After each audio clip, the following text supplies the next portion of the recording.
Hello students, now I am going to start the second stanza of the poem Dust of Snow, written by Robert Frost. The second stanza has also only 4 lines, and you see the second stanza is of only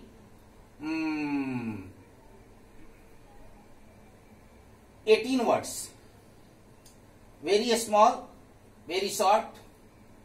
In first stanza, I have already discussed. In first stanza, the poet explains that वो hemlock tree के नीचे से गुजर रहा था. एक crow के severing के कारण, एक क्रो के हेमलॉक ट्री के ब्रांच पर मूवमेंट के कारण कुछ snowflakes was dropped on the narrator, on the writer, on the poet.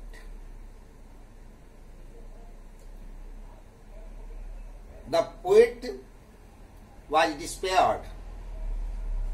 The poet was sad.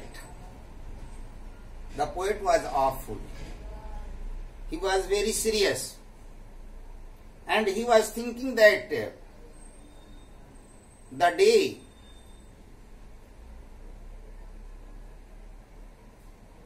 was not good for him. So this was the wastage of the day. दिन अच्छा नहीं है, बहुत चिंतित था, उदास था, अपसेट था poet. But in second stanza, the poet explains that a very ordinary events, very ordinary incidents, एक छोटी सी सामान्य सी घटना change the heart and the mood of the poet. एक छोटी सी घटना उनके हार्ट को भी बदल देती है और उनके मूड को भी बदल देता है. वो कौन सी घटना है? Falling of snowflakes upon the poet. That was the very ordinary incident that changed the heart, the mood of the poet.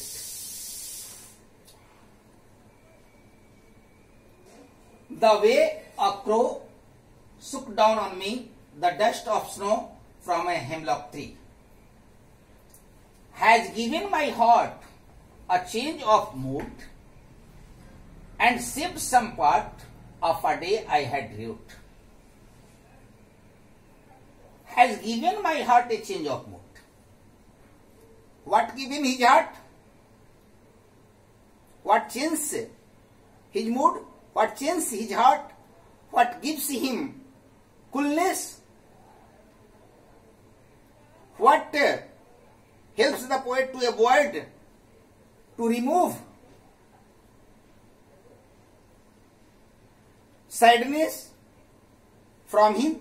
उनका मन जो भारी भारी था, उदास था, चिंतित था, उसको दूर करने में पोएट को कौन सी चीज सहायता करती है? What helps the poet? That is falling of snowflakes upon him. उनके ऊपर जो snowflakes गिरता है वो उनके मूड को चेंज कर देता है. Now the poet thinks. Now the poet discusses his feelings, his emotion, his expression, his response with us, with you, that the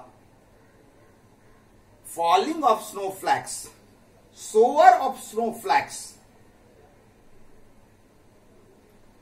that falls on him due to the disguising movement, disguising motion of the crow, change his mood. Change his heart. उनके ऊपर जो कौवा के द्वारा, crow के द्वारा स्नोफ्लैक्स का शोवर होता है, उस शोवर उनके हार्ट को चेंज कर देता है। And earlier he thinks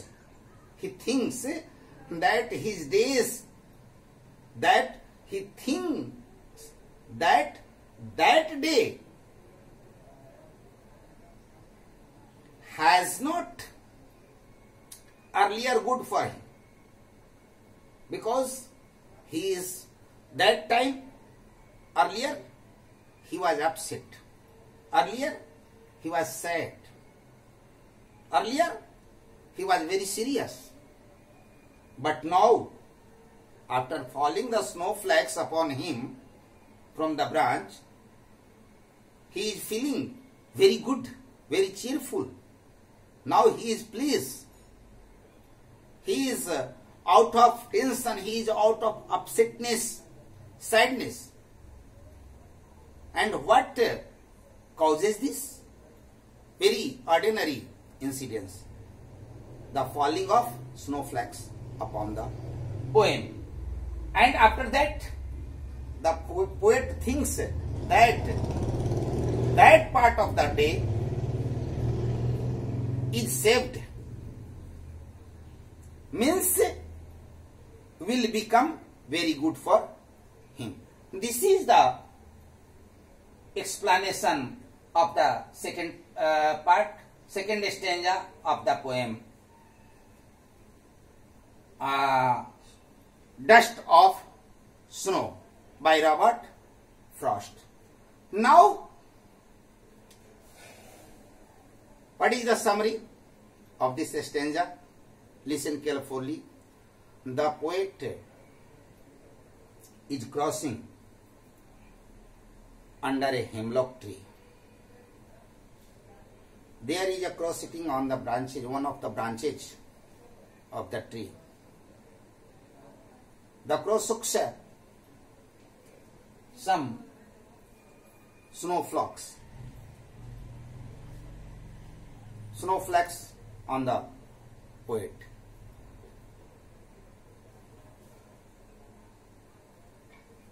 That is sitting on the hemlock tree.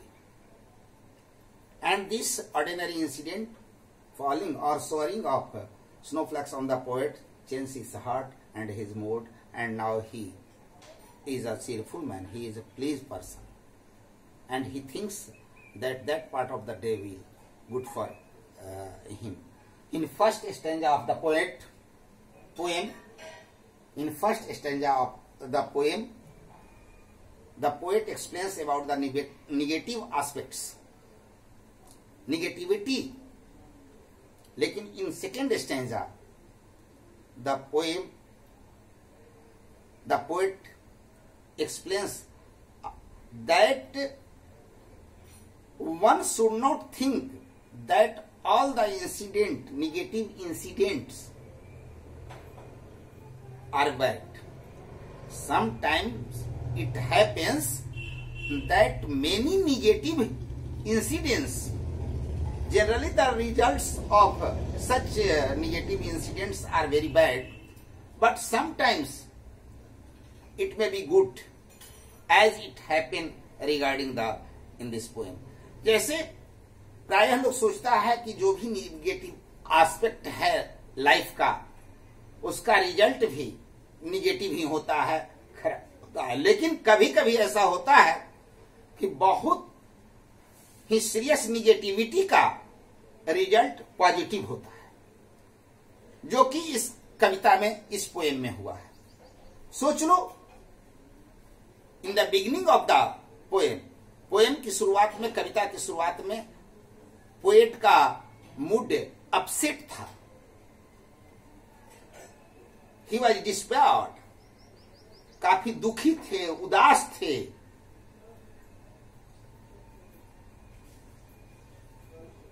इस उदासी में दो निगेटिव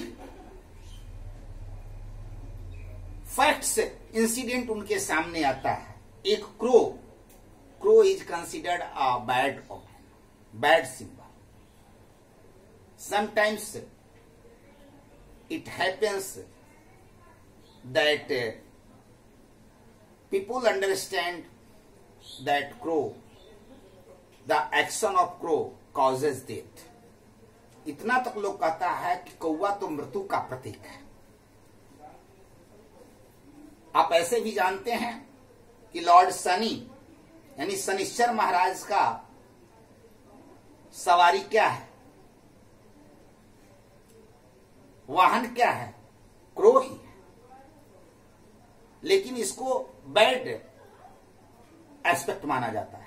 लेकिन और दूसरा बैड थिंग, निगेटिव थिंग क्या था, हेमलॉक ट्री, वो पॉइजनस होता है, उससे पॉइजन बनाया जाता है, ये भी निगेटिविटी है, ये भी बिल्कुल डेथ कॉज करने वाला चीज है। और इसमें पोएट का उदास मन, दुख से परिपूर्ण हृदय, the heart full of sorrow, सारा कुछ निगेटिव इन फर्स्ट स्टेंजा में। और एक छोटी सी घटना इन निगेटिव बैकग्राउंड में, एक छोटी सी घटना, flowing of snowfall. Snowfall, snow का क्या फीचर है, स्नो का क्या रिलीजन है, टू प्रोवाइड कूलनेस, ठंडापन, ठंडक प्रदान करना। और ये स्नोफॉल छोटी सी घटना है, लेकिन किस पृष्ठभूमि है, निगेटिविटी की पृष्ठभूमि, बैकग्राउंड में है, पृष्ठभूमि में है। और ये स्नोफॉल एक गुड रिजल्ट देता है, जो पोएट के मूड को, उसके हार्ट को चेंज करता है। Now he is feeling very very happy, he is very very please, and he thinks that part of the day, means remaining part of the day, will be very very good for him. So all the instances,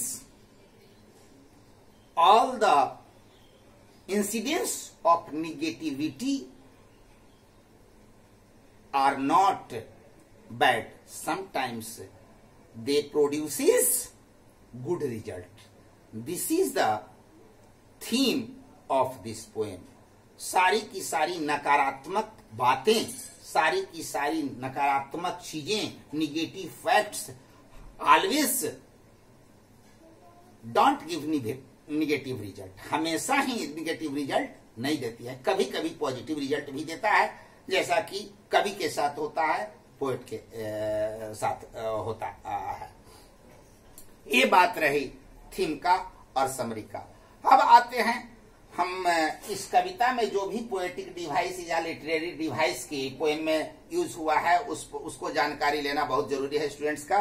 तो सबसे पहले तो rhyming scheme पर चलते हैं। Rhyming scheme इस poem का है, 2 स्टेंजा का है। फर्स्ट स्टेंजा का है a a a a b b, second stanza का है c d c d. Rhyming scheme क्या है इसके विषय में हम पहले भी आपको बताए हैं। दूसरा चीज है, इस कविता में जो सबसे महत्वपूर्ण पोएटिक डिवाइस है उस पर हम नंबर 4 पर आते हैं, इंजैममेंट। इंजैममेंट देख रहे हैं ना, इंजैममेंट। ये इंजैममेंट क्या होता है?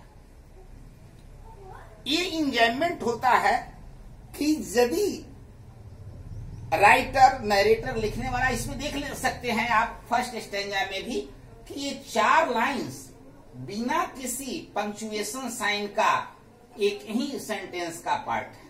All the 4 lines is a part of a single sentence. 4 lines में कहीं कोई साइन ऑफ पंक्चुएटिंग साइन नहीं, पंक्चुएशन साइन नहीं है, और ये चारों के चारों एक ही सेंटेंस के पार्ट हैं। इसमें भी वही बात है। तो ऐसे पोएटिक डिवाइस को, लिटरेरी डिवाइस को क्या कहते हैं? इंजैम्बमेंट कहते हैं। दूसरा है एलिट्रेशन। एलिट्रेशन किसको कहते हैं? एलिट्रेशन इज ए पोएटिक और literary device when first letter of 2 or more than 2 words were repeating consonants are repeating again and again. This is called alliteration. यानी जब फर्स्ट लेटर 2 या 2 से अधिक वर्ड्स का एक ही पंक्ति में रिपीट होता है तो ऐसे को हम एलिट्रेशन कहते हैं। यहां आप देख सकते हैं हैज और हर्ट। ये देखिए सेकेंड स्टैंजा का फर्स्ट लाइन है हैज हर्ट, इसमें एच साउंड को रिपीट किया गया है, एच साउंड को रिपीट किया गया है, तो ये एग्जाम्पल है एलिट्रेशन का। दूसरा चीज है एसोनेंस या कॉन्सोनेंस। कॉन्सोनेंस में आप प्राप्त देखेंगे, कॉन्सोनेंट में जब कॉन्सोनेंट साउंड का एक लाइन में डिफरेंट वर्ड्स में कहीं भी बिगिनिंग में, मिडिल में, एंड में रिपीटेशन होता है, तो ऐसे लिटरेरी डिवाइस को हम कहते हैं कॉन्सोनेंस। यहां पर आप देखें बहुत सारे, जैसे सुक, डाउन, ऑन, ओ साउंड का रिपीटेशन अगेन एंड अगेन है। और आपको मिलेगा, और कहीं कहीं मिलेगा इस तरह से, आप इससे अपने भी सिलेक्शन, आप जैसे ए का है, ए का है, ए का है, यहाँ ए साउंड का रिपीटेशन है, तो लेकिन ये तो वॉवेल का है, इसीलिए इसको एसोनेंस कहते हैं। Repetition of vowel sound is known as assonance. ये जो है सो एसोनेंस का है और एक कॉन्सोनेंस का रिपीटेशन है। तो ये सारे पोएटिक डिवाइस है। इसमें आता है एक inversion. Inversion is also a type of enjambment. Inversion भी पोएटिक डिवाइस है, जो एक इंजैम्बमेंट का ही एक प्रकार है। इसमें होता है क्या, इसमें सेंटेंस के स्ट्रक्चर को जब राइटर अपने according his comfortability and suitability the structure of sentence is changed, then this is the called inversion. तो फर्स्ट लाइन देखिए, the way a crow, the way a crow देकर सुख भी दे सकते थे यहां पर, यानी सुख से यहां पर भी दिया जा सकता था, अरे, लेकिन अपने सुविधा के अनुसार चूंकि 4 वर्ड्स का लाया गया है, तो इस सेंटेंस के स्ट्रक्चर को पोएट अपने अनुसार चेंज करता है, इसीलिए इस पोएटिक डिवाइस का नाम है इन्वर्सन। आप लोग वीडियो में ये सारे चीज को नोट कर लेंगे, फिर जब भी लाइव क्लास होगा हम इसको एक्सप्लेन करेंगे। अब नेक्स्ट वीडियो में हम इस लेसन का क्वेश्चन आंसर करेंगे। Thank you very much.